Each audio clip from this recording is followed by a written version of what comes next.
Hello everyone, আসসালামু আলাইকুম। আশা করি সবাই ভালো আছেন। তো আজকে যে বিষয়টি নিয়ে আলোচনা করব তা হচ্ছে emotional eating habit.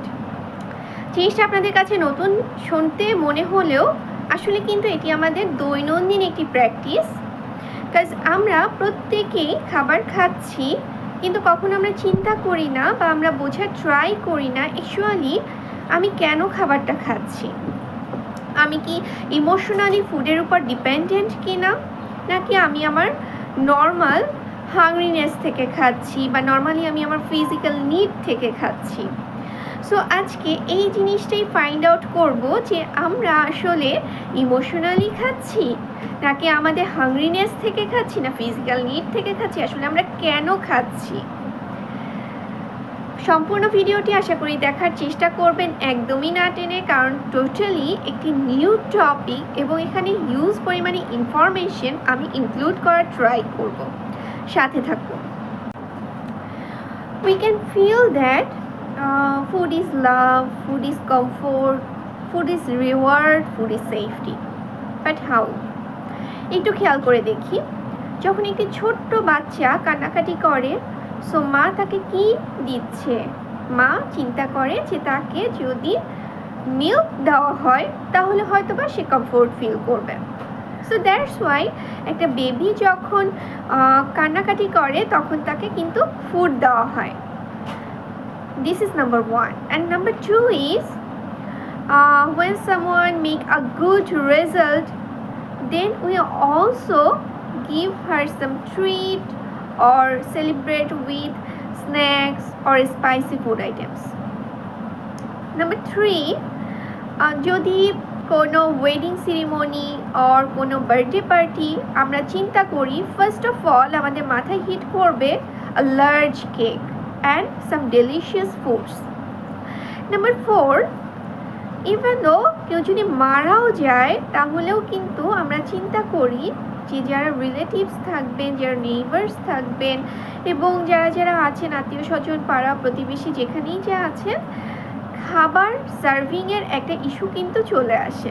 And number five, last of all, কোনো কালচারাল প্রোগ্রাম, কোনো রিলিজিয়াস প্রোগ্রাম, যে কোনো ফাংশনে কিন্তু আমাদের মাথায় ফার্স্ট হিট করবে খাবার কি হবে।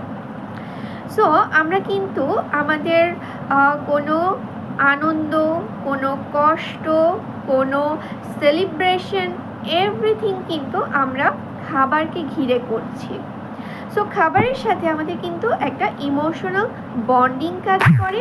আমরা অনেক সময় আমাদের স্ট্রেস রিলিফ করতে খাবারের উপর ডিপেন্ডেন্ট হয়ে যাই।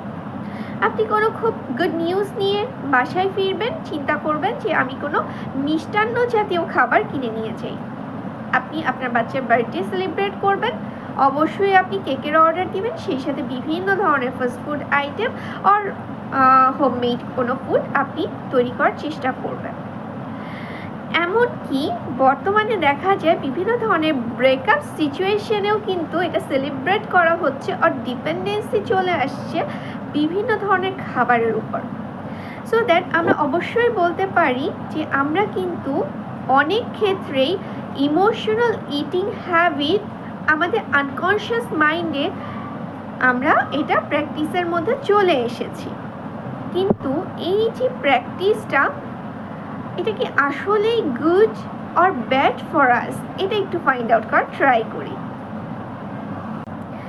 Actually, there is nothing wrong with eating food for comfort every now and again, but if it becomes the first and primary coping mechanism for stress relief, it may affect your both physical and mental well-being.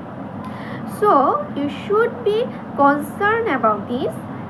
আপনি কেন খাচ্ছেন, আপনি কি সবসময় emotionally খাচ্ছেন কিনা, কিংবা আপনি যখন খুব স্ট্রেসড থাকেন, যখন খুব হ্যাপি মুডে থাকেন, যখন খুব ডিপ্রেসড ফিল করছেন বা যখন খুব লোনলি ফিল করছেন, তখন আপনি খাবারের উপর ডিপেন্ডেন্ট হচ্ছেন কিনা এবং সেম থিংস আপনি বারবার অ্যাগেইন অ্যান্ড অ্যাগেইন রিপিট করছেন কিনা, এই দিকে একটু কনসার্ন হতে হবে।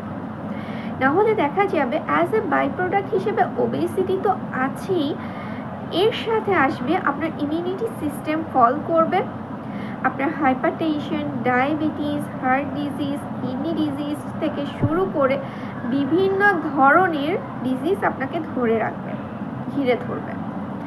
আমাদের প্রত্যেকটি অর্গানের ফিটনেসের জন্য কিন্তু ডিফারেন্ট ডিফারেন্ট মিনারেলস দরকার, ডিফারেন্ট ডিফারেন্ট ভিটামিনস এবং বিভিন্ন ধরনের নিউট্রিয়েন্টস দরকার।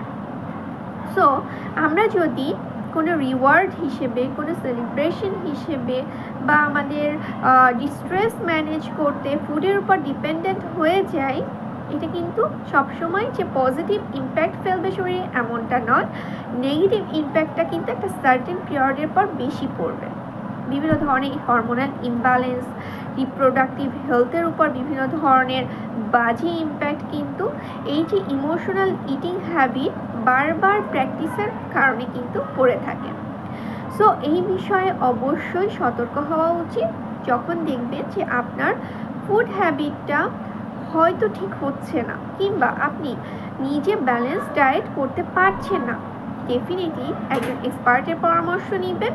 কারণ এই খাবারের উপর কিন্তু শুধুমাত্র আমাদের যে ফিজিক্যাল স্ট্রাকচার সুন্দর হবে, আমাদেরকে দেখতে সুন্দর দেখাবে, এটাই ডিপেন্ড করে না, আমাদের সুস্থতা নির্ভর করে।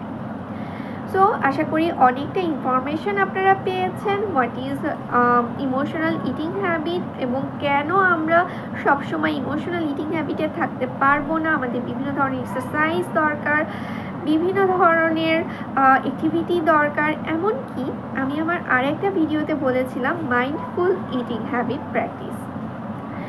সো সবাই ভালো থাকবেন, সুস্থ থাকবেন।